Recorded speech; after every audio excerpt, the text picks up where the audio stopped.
സേവനവും കൊണ്ട് കേരള സഭയുടെയും സമൂഹത്തിന്റെയും ചരിത്രത്തിൽ പുതിയൊരു അധ്യായം കുറിച്ച മഹത് വ്യക്തിത്വമാണ് ദൈവദാസി മദർ എലീശ.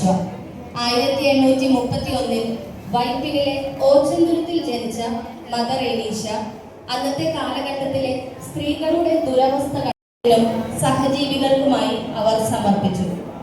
ആ പുണ്യ ജീവിതത്തിലെ ഒരു അവിസ്മരണീയ നിമിഷത്തിലേക്ക് നമുക്കിനി ശ്രദ്ധ തിരിക്കാം. പെൺകുട്ടികൾക്ക് അക്ഷരം നിഷേധിച്ച ഒരു കാലത്ത് ആത്മവിശ്വാസത്തോടെ പോരാടിയ മദർ എലീശയുടെയും സിസ്റ്റർമാരുടെയും ജീവിതത്തിലെ ഒരു സംഭവമാണ് ഈ സ്കിറ്റിലൂടെ നമ്മൾ കാണാൻ പോകുന്നത്. കൂനമാവിലുള്ള ആശ്രമമുറ്റത്തിന്റെ പശ്ചാത്തലം. മദർ എലീശ പ്രാർത്ഥനയിൽ മുഴുകിയിരിക്കുന്നു. ആകുലതയോടെ അടുത്തേക്ക് സിസ്റ്റർ ട്രേസിയ കടന്നു വരികയാണ്.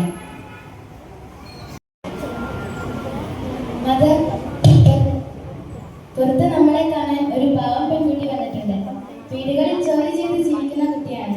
പഠിക്കണമെന്ന് വലിയ ആഗ്രഹമുണ്ട്. പക്ഷേ നാട്ടുകാർ അവളെ കളിയാക്കി ഓടിക്കുകയാണ്. പെൺകുട്ടികൾ പഠിക്കുന്നത് കുറ്റമാണോ ത്രേസ്യ? ദൈവത്തിന്റെ മുന്നിൽ ആണും പെണ്ണും ഒരുപോലെയല്ലേ? അവളെ ഉള്ളിലേക്ക് വിളിക്കൂ.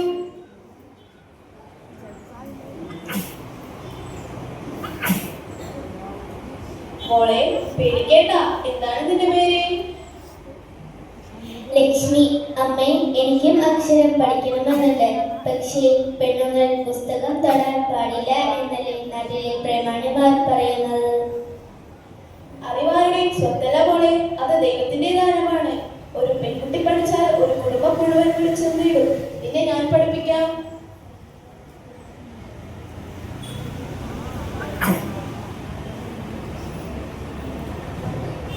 എലീശാമേ, എന്തൊക്കെയാണ് നടക്കുന്നത്? പെൺപിള്ളേരെ വിളിച്ചു കൂട്ടി പുസ്തകം വായിക്കാൻ പഠിപ്പിക്കുന്നു. ഇത് നമ്മുടെ ആചാരത്തിന് എതിരാണ്. മാറ്റം ചെയ്ത അജ്ഞതയിലാണ് യഥാർത്ഥ ഇരുട്ട്. പെൺകുട്ടികൾക്ക് അറിവും പ്രാർത്ഥനയും അച്ചടക്കവും നൽകിയാൽ അത് സമൂഹത്തിന് നന്മയിലേ ചെയ്യും. നാളത്തെ തലമുറയെ വളർത്തേണ്ടവരാണിവർ. പക്ഷേ ഇതിനൊക്കെ ആര് പണം തരും? ആര് സഹായം ചെയ്യും? ദൈവത്തിന്റെ ജോലി ചെയ്യാൻ ഇറങ്ങിയവർക്ക് ദൈവം തന്നെ വഴി കാണിച്ചു തരും. തടസ്സങ്ങൾ ഉണ്ടാവും, പക്ഷേ എതിർപ്പുകൾ ഉണ്ടാകും. പക്ഷേ പെൺകുട്ടികൾക്കായി ഈ വാതിൽ അടയില്ല.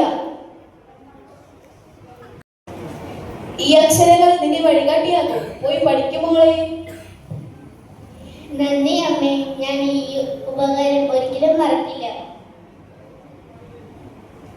മദർ, നമ്മൾ കൊളുത്തിയ ഈ ചെറിയ തിരി നാളെ വലിയൊരു വെളിച്ചമായി മാറും. പ്രാർത്ഥനയും അധ്വാനവുമാണ് നമ്മുടെ ആയുധം. പാവപ്പെട്ടവർക്കും പാർശ്വവൽക്കരിക്കപ്പെട്ടവർക്കും ആശ്രയമാകുവാൻ ഈ